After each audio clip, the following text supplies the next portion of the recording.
Hello friends, welcome back to my channel top study classes. दोस्तों, आज इस video में देखने वाले आरआरबी एनटीपीसी एग्जाम रुझुआ फर्स्ट सितंबर फर्स्ट शिफ्ट में फर्स्ट शिफ्ट, सेकेंड शिफ्ट और थर्ड शिफ्ट तीनों शिफ्ट में जितने भी क्वेश्चन पूछेंगे सभी को इस वीडियो में आज कवर करेंगे।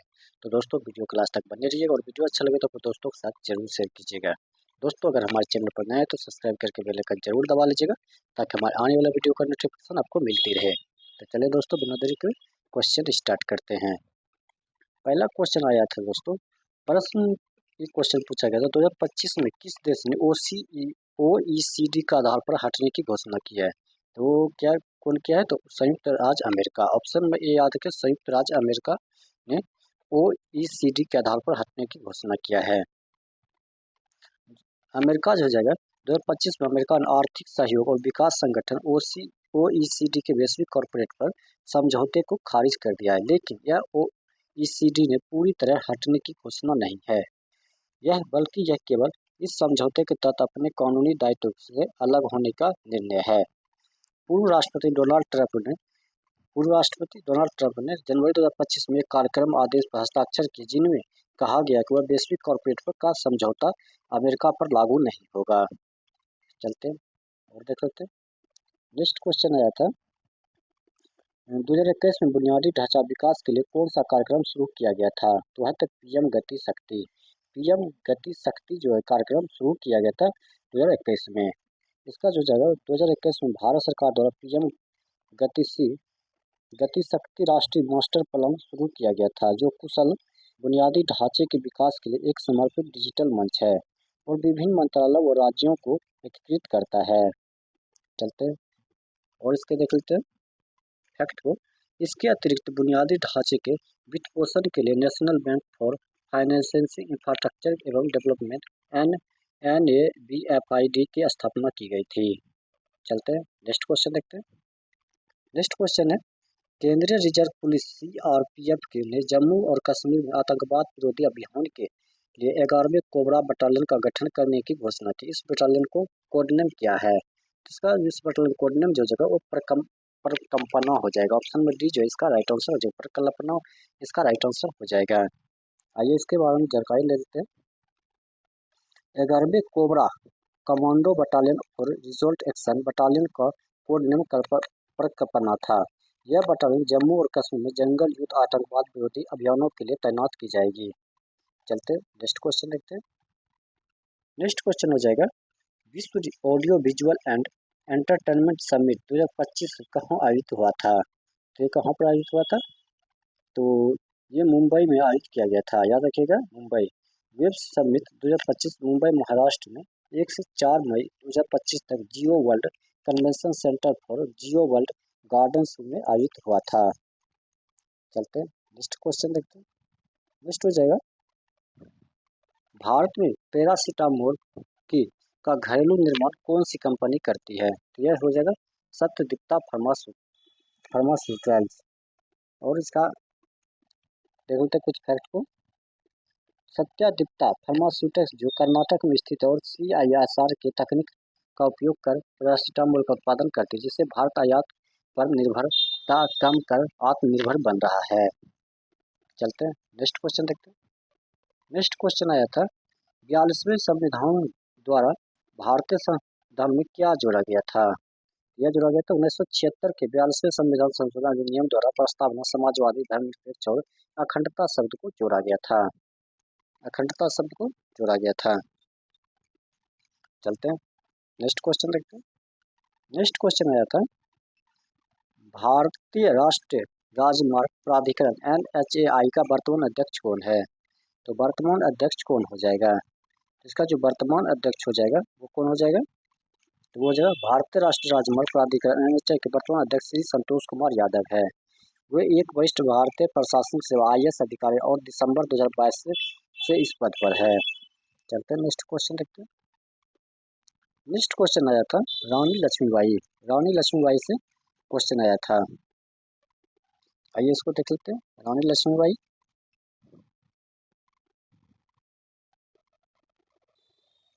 रानी लक्ष्मीबाई 1857 के विद्रोह का नेतृत्व कहाँ से किया था। ये पूछा गया प्रश्न। तो वो नेतृत्व जो है वो कहाँ से किया था, इसके बारे में क्वेश्चन पूछा गया है। तो रानी लक्ष्मीबाई जो है 1857 विद्रोह का नेतृत्व झांसी से किया था।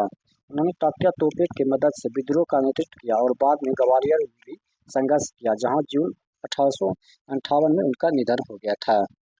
चलते हैं नेक्स्ट क्वेश्चन देखते हैं। नेक्स्ट क्वेश्चन आया था, हर्षवर्धन से संबंधित कौन सा अभिलेख है? हर्षवर्धन से संबंधित कौन सा अभिलेख है? तो ये पूछा गया प्रश्न है। तो हर्षवर्धन के काल का एक कुछ प्रमुख महत्वपूर्ण शिलालेखों के बांसखेड़ा शिलालेख, मधुबन प्लेट शिलालेख, सोन प्लेट शिलालेख और नवसारी ताम्रपत्र शिलालेख शामिल है। दोस्तों ये शिलालेख हर्ष के शासनकाल, प्रशासन और वल्लभी विजय जैसी महत्वपूर्ण घटनाओं के बारे में जानकारी प्रदान करते हैं। और जैसे कि बांसखेड़े शिलालेख पे हर्ष का हस्ताक्षर पाए गए, जिससे यह उसके काल का महत्वपूर्ण पुरातात्विक प्रमाण बन गया है। चलते हैं नेक्स्ट क्वेश्चन देखते और देख लेते हैं इसमें। नवसारी ताम्रपत्र शिलालेख वल्लभी के धूपसेन द्वितीय पर हर्ष का विजय का वर्णन करता है। नेक्स्ट क्वेश्चन पूछा गया था, 1991 में भारत के एलपीजी उदारीकरण निजीकरण वैश्वीकरण क्यों दी गई थी? तो 1991 भारत में के एलपीजी सुधार किए गए थे क्योंकि देश के एक गंभीर आर्थिक संकट से गुजर रहा था। इस नीति के उद्देश्य भारतीय अर्थव्यवस्था को अधिक मजबूत, खुला और बाजार उन्मुख बनाना था। और देखो तो इसका फैक्ट, इन सुधारों से जो है अर्थव्यवस्था में वैश्विक बाजारों के लिए खुला राज्य का भूमिका कम की और निजी क्षेत्र को बढ़ावा दिया गया है, जिससे उत्पादकता और प्रतिस्पर्धा में सुधार हुआ है। चलते हैं नेक्स्ट क्वेश्चन देखते हैं। नेक्स्ट क्वेश्चन आया था, सीपीयू का फुल फॉर्म पूछा गया था। सीपीयू का फुल फॉर्म क्या होता है? तो ये पूछा गया था, सेंट्रल प्रोसेसिंग यूनिट होता है। सीपीयू का full form central processing unit हो जाएगा। सीपीयू एएलयू प्लस सीयू को मिलकर सेंट्रल प्रोसेसिंग यूनिट होता है। दोस्तों नेक्स्ट क्वेश्चन आया था, इसके बारे में थोड़ा जानकारी ले लेते हैं कंप्यूटर के बारे में। सीपीयू कंट्रोल यूनिट होता है। Difference of parts of CPU, इसका पार्ट जो अलग अलग होता है। ऑटोमेटिक लॉजिक यूनिट होता है, एएलयू होता है, जिससे कि single phase part of the CPU responsible और the numerical and the logic function.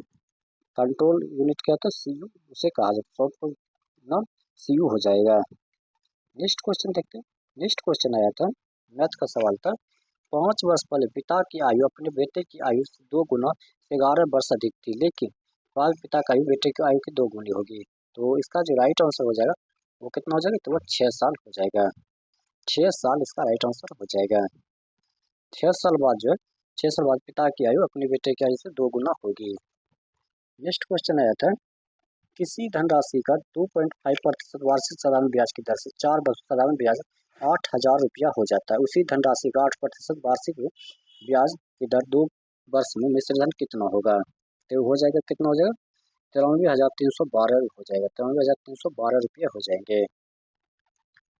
Next question आया था मैथ का, एक त्रिभुज का भुजा 11 सेंटीमीटर, 12 सेंटीमीटर, 16 सेंटीमीटर, त्रिभुज का क्षेत्रफल क्या होगा? तो 400 सेंटीमीटर होगा। इसमें हीरो का सूत्र यूज होगा। हीरो का सूत्र से आप बना सकते हैं, रूट अंडर जो होता है उसके माध्यम से आप बना सकते हैं। नेक्स्ट क्वेश्चन एक आया था, एक आयताकार टैंक की बाहरी माप 60 सेंटीमीटर, लंबाई 40 सेंटीमीटर, चौड़ाई 30 सेंटीमीटर ऊंचाई है। टैंक की दीवारों की मोटाई 0.5 सेंटीमीटर। यदि 1 घन सेंटीमीटर की क्षमता 1 मिलीलीटर पानी आता है तो टैंक की कितना पानी मिलीलीटर आ सकता है? तो ये पूछा गया प्रश्न है। तो कितना आ जाएगा? तो टैंक में 66,729 मिलीलीटर पानी आ सकता है। नेक्स्ट क्वेश्चन लेकर आया था मैथ का, 3 टैंक ए, बी और सी क्रमशः 20 घंटे, 25 घंटे और 10 घंटे में एक टैंक को भर सकते हैं। यदि तीनों टैंक एक साथ काम करें तो टैंक को भरने में कितना समय लगेगा? तो 5 घंटे में भर जाएगा। 5 घंटे इसका राइट आंसर हो जाएगा। नेक्स्ट क्वेश्चन एक आया था, एम एक वर्ष में 4 महीने के लिए निवेश करता है और एन 39,000 रुपये अधिक निवेश करता है। जब एन 7 महीने के लिए निवेश करता है तो कुल लाभ 4,000 रुपये, जिसमें एम को एन से लगभग 850 रुपये अधिक प्राप्त होता है। तो एन कितने रुपये का निवेश करता है? तो एन जो लगभग 23,021 रुपये का निवेश करता है। एक क्वेश्चन है तो 1 और 0.0 5.1 और 0.102 का लघुत्तम समावर्तक पूछा गया था, तो इसका एलसीएम हो जाएगा 2.55 इसका एलसीएम हो जाएगा। इसका एलसीएम इतना हो जाएगा। दोस्तों फर्स्ट शिफ्ट में इतना ही क्वेश्चन पूछा गया था। अब सेकेंड शिफ्ट को देख लेते हैं, सेकेंड शिफ्ट में क्या क्या क्वेश्चन आया था। दोस्तों सेकेंड शिफ्ट के क्वेश्चन को देख लेते हैं, सेकेंड शिफ्ट में क्या क्या क्वेश्चन आया था। फर्स्ट शिफ्ट में सेकेंड शिफ्ट का भारतीय संविधान का अनुच्छेद 40 किस प्रावधान से संबंधित है। तो भारतीय संविधान जो है जब किससे, भारतीय संविधान का अनुच्छेद 40 किस प्रावधान से संबंधित है। तो यह है जगह ग्राम पंचायत का संगठन, ग्राम पंचायत का संगठन हो जाएगा।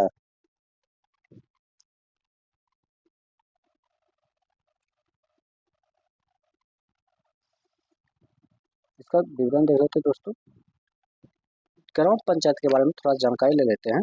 ग्राम पंचायत जो है अनुच्छेद 40 में जो राजनीति के निर्देशक सिद्धांत है, जो राज्य के ग्राम पंचायत को संगठित करने के लिए एक कदम उठाने और उन्हें स्वशासन की इकाइयों के रूप में कार्य करने के लिए आवश्यकता शक्ति होती है और शक्ति अधिकार को प्रदान करने का निर्देश देता है, जिसे पंचायती राज को बढ़ावा देना होता है। अनुच्छेद 40 जो है जो ग्राम पंचायत को संगठित करने के लिए राज्यों को निर्देश देता है तथा उन्हें स्वशासन इकाई के रूप में काम करने के लिए सक्षम बनाने के लिए आवश्यक शक्तियां प्रदान करने के प्रावधान करता है।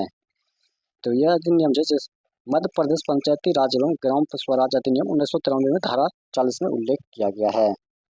चलते हैं नेक्स्ट क्वेश्चन देखते हैं।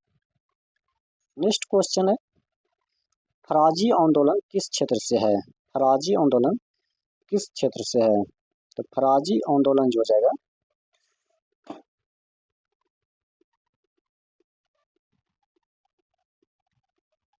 फराजी आंदोलन जो हो जाएगा ये हो जाएगा बंगाल, पूर्वी बंगाल, वर्तमान बंगाल में।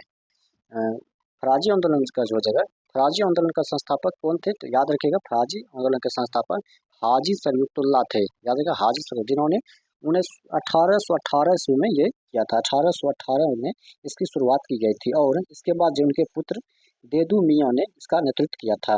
यह आंदोलन 19वीं सदी में पूर्वी बंगाल में एक इस्लामी सुधार आंदोलन था, जिसका मुख्य उद्देश्य भी था गैर इस्लामी प्रथाओं को समाप्त कर इस्लाम को शुद्ध करना और जमींदारों के शोषण के खिलाफ किसानों का समर्थन करना इसका था। फराजी आंदोलन का जो मुख्य बिंदु हो जाएगा वो इसकी शुरुआती हाजी शरीयतुल्लाह द्वारा किया गया था। चलते हैं, इसमें जो जमींदार द्वारा किए गए वाले शोषण का अवैध करों के खिलाफ किसानों को संगठित करना था और सामाजिक और धार्मिक सुधारों को बढ़ावा देना इसका महत्व था। इस आंदोलन में जो बंगाल के किसानों के बीच जागरूकता पैदा की और जमींदारों को वह ब्रिटिश सरकार के खिलाफ प्रतिरोध के लिए संगठित किया था। चलते हैं नेक्स्ट क्वेश्चन देखते हैं। नेक्स्ट क्वेश्चन आया था भारतीय संविधान जो है, भारतीय संविधान में किस अनुच्छेद में शोषण के विरुद्ध प्रावधान किया गया है। तो शोषण के विरुद्ध प्रावधान जो किया गया है वह किसमें किया गया है। अनुच्छेद 23-24 में शोषण के विरुद्ध जो अधिकार किसमें किया गया था। तो अनुच्छेद 23-34 में, अनुच्छेद 23-24, अनुच्छेद 23-24 जो हो जाएगा। इस प्रावधान में जो है किसी को भी किसी इच्छा के विरुद्ध काम करने के लिए मजबूर नहीं किया जा सकता है। याद रखिएगा इस प्रावधान के तहत जो किसी को उस इच्छा के विरुद्ध काम करने के मजबूर नहीं किया जा सकता, भले ही उसके श्रम के लिए भुगतान किया जाता हो। न्यूनतम मजदूरी से कम भुगतान करना बंधुआ मजदूरी माना जाता है तथा संविधान द्वारा निषिद्ध है। यह अनुच्छेद बंधुआ मजदूरी को भी असंवैधानिक घोषित करता है। चलते हैं नेक्स्ट क्वेश्चन देखते हैं। नेक्स्ट क्वेश्चन आया था बुद्ध पूर्णिमा 2025 किस तारीख को मनाई गई। तो बुद्ध पूर्णिमा किस तारीख को मनाई गई है। तो इसका जो हो जाएगा ये हो जाएगा 12 मई 2025 को। तो 12 मई 2025 को मनाई गई है। चलते हैं नेक्स्ट क्वेश्चन चलते हैं।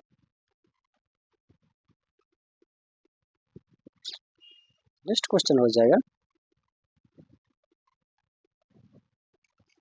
भारतीय संविधान के किस अनुच्छेद में यह प्रावधान एक मंत्रिपरिषद राष्ट्रपति को सलाह देगी। तो इसका जो राइट आंसर हो जाएगा वो जाएगा अनुच्छेद 74।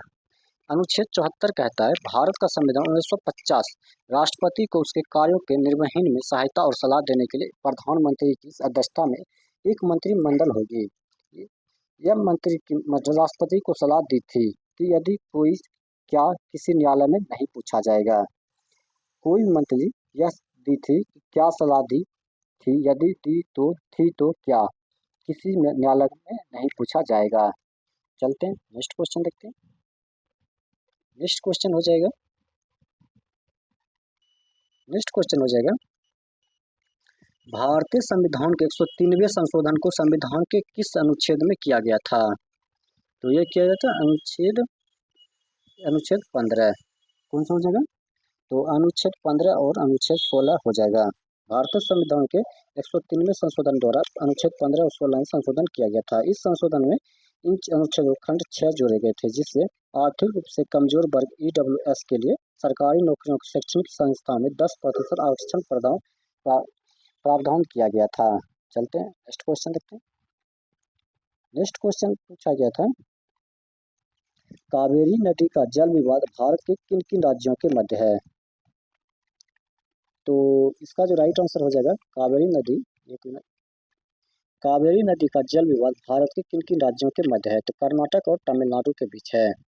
दोस्तों, कावेरी नदी का जल विवाद मुख्य रूप से भारत के 4 दक्षिण राज्यों, केंद्र शासित प्रदेश कर्नाटक, तमिलनाडु, केरल और पुदुचेरी के बीच है। यह विवाद नदी के पानी के बंटवारे को लेकर है, जिसके जड़ 1892 और 1924 के ब्रिटिश काल के समझौते से निहित है और बाद में भारत का सर्वोच्च न्यायालय ने हस्तक्षेप से इसे सुलझाने का प्रयास किया गया था।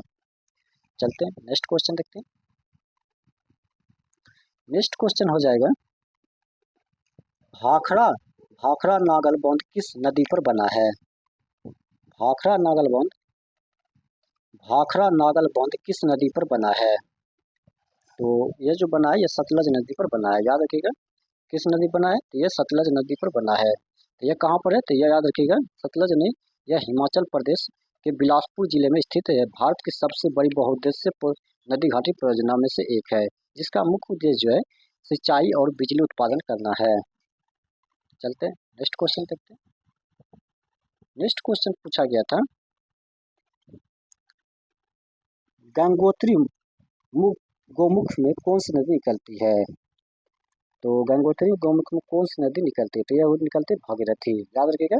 गोमुख गंगोत्री ग्लेशियर से भागीरथी नदी निकलती, जो गंगा नदी की प्राथमिक धाराओं में से एक है। यह नदी देवप्रयाग में अलकनंदा नदी से मिलकर गंगा कहलाती है।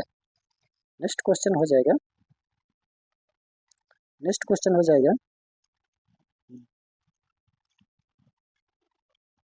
वेम्बनाड झील किस राज्य में है?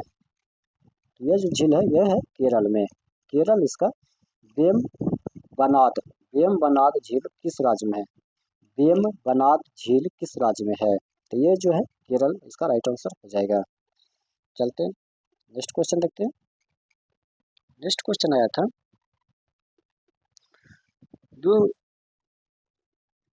2025 में कथक नृत्य के लिए पद्म विभूषण से किसे सम्मानित किया गया?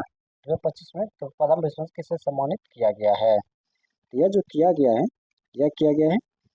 कुमुदुनी लखिया को। श्रीमती कुमुदुनी लखिया को कला, इसका फुल नाम क्या हो जाएगा? तो कुमुदुनी रजनीकांत लखिया को कला के क्षेत्र में उनके अद्वितीय योगदान के लिए राष्ट्रपति द्रौपदी मुर्मू द्वारा मरणोपरांत जो है पद्म भूषण से सम्मानित किया गया है। चलते हैं नेक्स्ट क्वेश्चन देखते हैं। नेक्स्ट क्वेश्चन है,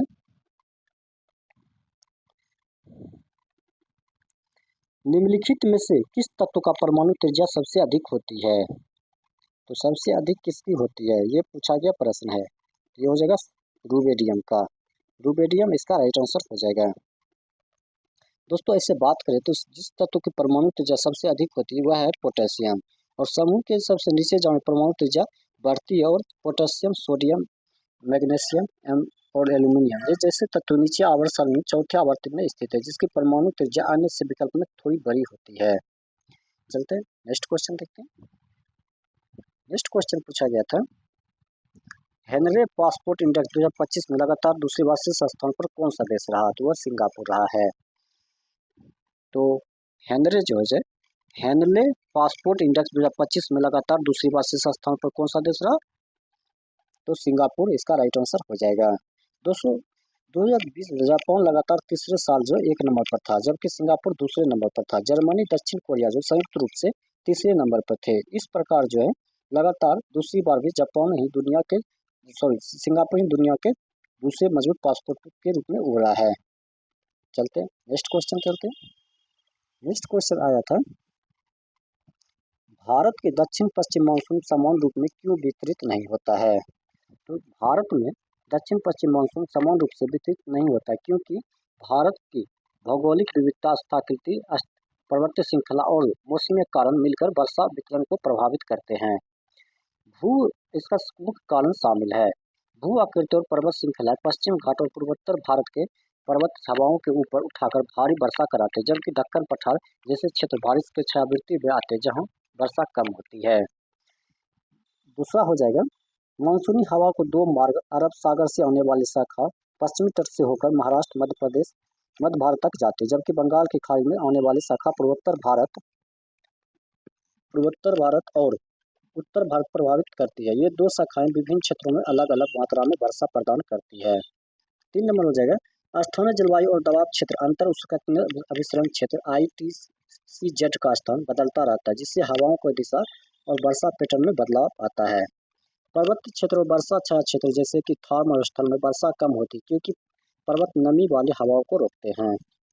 चलते हैं नेक्स्ट क्वेश्चन देखते हैं। नेक्स्ट क्वेश्चन आया था, गांधी जी ने रोलक एक्ट के बाद किस सत्याग्रह का नेतृत्व किया था?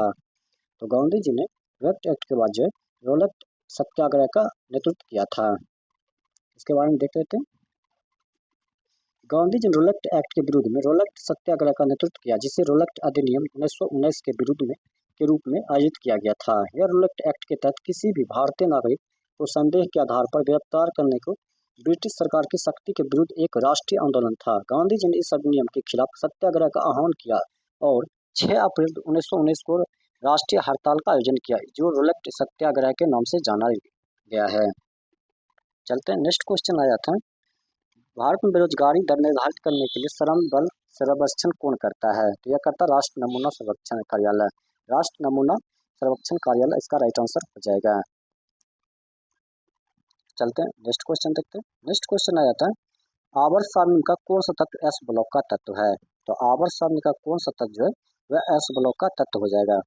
तो एनी एलिमेंट फाउंड ग्रुप 1 और 2 पीरियड टेबल में एस ब्लॉक एलिमेंट होता है। ग्रुप 1 में एल्काइल मेटल लिथियम हो जाएगा, सोडियम हो जाएगा, पोटेशियम हो जाएगा, रुबिडियम हो जाएगा और सीसियम हो जाएगा एंड फ्रांसियम हो जाएगा। जबकि ग्रुप 2 में एल्काइन अर्थ मेटल्स हो जाएगा, बेरिलियम, मैग्नीशियम, कैल्शियम, सेस्टोनियम, बेरिलियम एंड रुबिडियम हो जाएगा। चलते हैं नेक्स्ट क्वेश्चन देखते हैं। नेक्स्ट क्वेश्चन आया था, BAFTA ये 2025 में सर्वश्रेष्ठ अभिनेत्री पुरस्कार किसे मिला है? तो 2025 BAFTA फिल्म पुरस्कार एनोरा फिल्म के माइकी मेडिसन को सर्वश्रेष्ठ अभिनेत्री का पुरस्कार मिला है। चलते हैं नेक्स्ट क्वेश्चन देखते हैं। नेक्स्ट क्वेश्चन आया था, मुगल साम्राज्य के अंतिम शक्तिशाली सम्राट कौन था? क्या क्वेश्चन था? मुगल सम्राट का अंतिम शक्तिशाली सम्राट कौन था? तो ये पूछा गया प्रश्न है, तो औरंगजेब हो जाएगा। दोस्तों, मुगल सम्राट का अंतिम शक्तिशाली शासक औरंगजेब था, जिन्होंने 1658 से 1760 तक जो है शासन किया है और उनके शासनकाल के बाद मुगल साम्राज्य का पतन शुरू हो गया था। जबकि अंतिम मुगल सम्राट बहादुर शाह जफर थे, जो नाम मात्र के शासक थे और 1857 के विद्रोह के बाद निर्वासित हो गए थे, याद रखिएगा। औरंगजेब को अक्सर महान मुगल वंश के अंतिम शासक के रूप में महान माना जाता है, जिन्होंने मुगल साम्राज्य को लगभग पूरे भारतीय उपमहाद्वीप तक फैलाया था। उनके शासनकाल के दौरान जो है मुगल साम्राज्य अपने चरम पर था, लेकिन उनकी धार्मिक असहिष्णुता के और भारी कर्मों के परिणाम में असंतोष और विद्रोह फैलाया गया था। 1707 में उनकी मृत्यु के बाद आंतरिक संघर्षों और बाहरी आक्रमणों से साम्राज्य का पतन की शुरुआत के जो बाद में कमजोरी उत्तराधारी को अधीन हुआ था। चलते हैं नेक्स्ट क्वेश्चन देखते हैं। नेक्स्ट क्वेश्चन पूछा गया था, नेक्स्ट क्वेश्चन आया था, जलवायु मानचित्र किन कारकों पर आधारित होता है? क्या क्वेश्चन थे? जलवायु मानचित्र किन कारकों पर आधारित होता है? तो इसका जो जाएगा ताप और वर्षा। जलवायु परिवर्तन जो है कारक पर आधारित होता है। एक तो प्रक्षेप विधि, जो कि पृथ्वी की गोलाकार सतह से एक सपाट कागज पर दर्शाती है। पैमाना, जो कि मानचित्र पर दूरियों को वास्तविक दूरियों की दूरियों से जोड़ता है। अक्षांश और देशांतर रेखाएं, जो स्थिति को निर्धारित करती है। स्थलाकृति के मानव निर्मित संरचनाओं को दिखाने के लिए प्रतीक, कलर और रंग के सभी तत्व मिलाकर पृथ्वी या किसी क्षेत्र की दृश्य और स्थानिक जानकारी प्रस्तुत करते हैं। चलते हैं नेक्स्ट क्वेश्चन देखते हैं। नेक्स्ट क्वेश्चन हो जाएगा, नेक्स्ट क्वेश्चन आ जाता है, इनमें से कौन सा विषय समवर्ती सूची के अंतर्गत आता है? तो बैंकिंग, बैंकिंग जो है समवर्ती सूची के अंतर्गत आता है। याद रखिए, बैंकिंग जो है समवर्ती सूची के अंतर्गत आता है। नेक्स्ट क्वेश्चन चलते हैं। नेक्स्ट क्वेश्चन आया था, कंप्यूटर में एल्ट प्रोसेसर का मुख्य कार्य क्या होता है? तो चालू विंडो बंद करना, चालू विंडो बंद करना इसका राइट आंसर हो जाएगा। नेक्स्ट क्वेश्चन देखते हैं। नेक्स्ट क्वेश्चन है, कंप्यूटर में F2 कुंजी का मुख्य कार्य क्या है? तो चुनी हुई फाइल का नाम बदलना, चुनी हुई फाइल का नाम बदलना इसका राइट आंसर हो जाएगा। नेक्स्ट क्वेश्चन चलते हैं। नेक्स्ट क्वेश्चन हो जाएगा, हाल ही में महिलाओं को सुरक्षा और निगरानी के लिए किस राज्य में शिष्टाचार ऐप लॉन्च किया है? तो वह है दिल्ली, दिल्ली में शिष्टाचार ऐप का लॉन्च किया गया है। नेक्स्ट क्वेश्चन देखते हैं। नेक्स्ट क्वेश्चन आया था, 1991 में उदारीकरण के बाद भारत में किस क्षेत्र में सबसे अधिक प्रभाव पड़ा था? तो है लाइसेंसिंग। अनुच्छेद 323 बी किसी से संबंधित है, ये पूछा गया प्रश्न है। तो भारतीय संविधान का अनुच्छेद 323 बी अन्य विषयों के लिए न्यायाधिकरण ट्रिब्यूनल के गठन से संबंधित है, जो संसद और राज्य विधानमंडल को कराधान, विदेशी मुद्रा, औद्योगिक विवाद, भूमि सुधार, चुनाव जैसे विशिष्ट क्षेत्रों के विवाद निपटारे के लिए कानून बनाने में ऐसे न्यायाधिकरण स्थापित करने का अधिकार देता है। चलते हैं नेक्स्ट क्वेश्चन देखते हैं। नेक्स्ट क्वेश्चन आया था, भारतनाट्यम को विश्व स्तर पर सबसे ज्यादा फेमस किसने किया था? तो भारतनाट्यम को विश्व स्तर पर लोकप्रिय बनाने का श्रेय कई महान कलाकारों को जाता है, लेकिन रुक्मिणी देवी अरुंडेल और तंजोर बला सरस्वती इंद्रावती रामन विशेष रूप से उल्लेखनीय है। नेक्स्ट एक क्वेश्चन आया था, हाल में किस दीर्घकालिक संघर्ष में शांति समझौता हुआ है? तो 24 जून 2025 को ईरान और इजराइल के बीच संघर्ष विराम हुआ, जिससे 12 दिनों के तीव्र हवाई हमले का अंत हुआ। यह समझौता संयुक्त राज्य अमेरिका और कतर द्वारा मध्यस्थता में हुआ था। तो दोस्तों सेकेंड शिफ्ट का इतना ही था क्वेश्चन। अब चलते थर्ड शिफ्ट का क्वेश्चन देख लेते हैं। थर्ड शिफ्ट में क्वेश्चन पूछा गया था, एनटीपीसी थर्ड शिफ्ट को आज हम डिस्कस करने वाले हैं। फिर से इसमें देख लेते हैं, तीनों शिफ्ट को मिलाकर देख रहे हैं। तो 18वें प्रवासी भारतीय दिवस सम्मेलन का आयोजन कहाँ हुआ था? ये हुआ था उड़ीसा में। याद रखिए, 18वें प्रवासी भारतीय दिवस का आयोजन उड़ीसा द्वारा 8 से 10 जनवरी 2025 तक भुवनेश्वर में किया गया था। ये प्रवासी भारतीय दिवस के रूप में मनाया जाता है। प्रति वर्ष 9 जनवरी को मनाया जाता है। भारतीय प्रवासी दिवस प्रति वर्ष 9 जनवरी को मनाया जाता है, याद रखिएगा। यह महात्मा गांधी के 9 जनवरी 1915 को दक्षिण अफ्रीका से भारत वापस आने की याद में मनाया जाता है। जब महात्मा गांधी दक्षिण अफ्रीका से 9 जनवरी 1915 को भारत आया था, उसी की यादगार में प्रवासी दिवस मनाया जाता है। वर्ष 2002 में ML सिंघवी की अध्यक्षता में प्रवासी भारतीयों पर एक उच्च स्तरीय समिति का गठन किया गया था। इस समिति के सिफारिश पर भी सरकार द्वारा प्रवासी भारतीयों के मूल स्थान से संबंधों को नवीनीकृत और मजबूत करना चाहिए।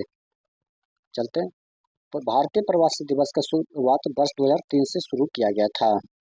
चलते हैं और देख लेते हैं, वर्ष 2023 में 17वां बाल प्रवासी दिवस मध्य प्रदेश के इंदौर में आयोजित किया गया था। नेक्स्ट क्वेश्चन आया था, खेलो इंडिया यूथ गेम 2025 आयोजन कब हुआ था? तो खेलो इंडिया यूथ गेम 2025 का आयोजन 4 मई से 15 मई 2025 को किया गया था। तो यह 7वां संस्करण था और पहली बार बिहार में आयोजित हुआ था। यह कहाँ हुआ था? तो बिहार में आयोजित हुआ था। इसका मुख्य बात जो जगह आयोजन तिथि 4 मई से 15 मई 2025 हुआ था। मेजबान राज्य जो है वो बिहार में हुआ था। मुख्य शहर था पटना, राजगीर, गया, भागलपुर, बेगूसराय और नई दिल्ली। ये सभी इसका मुख्य शहर था। प्रतिभागियों की 36 राज्यों और केंद्र शासित प्रदेशों में 5000 से ज्यादा युवा एथलीटों ने हिस्सा लिया था। इसमें जो खेल विधाएं जो 27 खेल शामिल थे, जिनमें पारंपरिक भारतीय और ओलंपिक खेल शामिल थे। ई स्पोर्ट का प्रदर्शनी खेल के रूप में भी जोड़ा गया था। चलते हैं नेक्स्ट क्वेश्चन देखते हैं। नेक्स्ट क्वेश्चन आया था, एक मंत्री के खिलाफ अविश्वास प्रस्ताव पारित होने पर क्या होता है?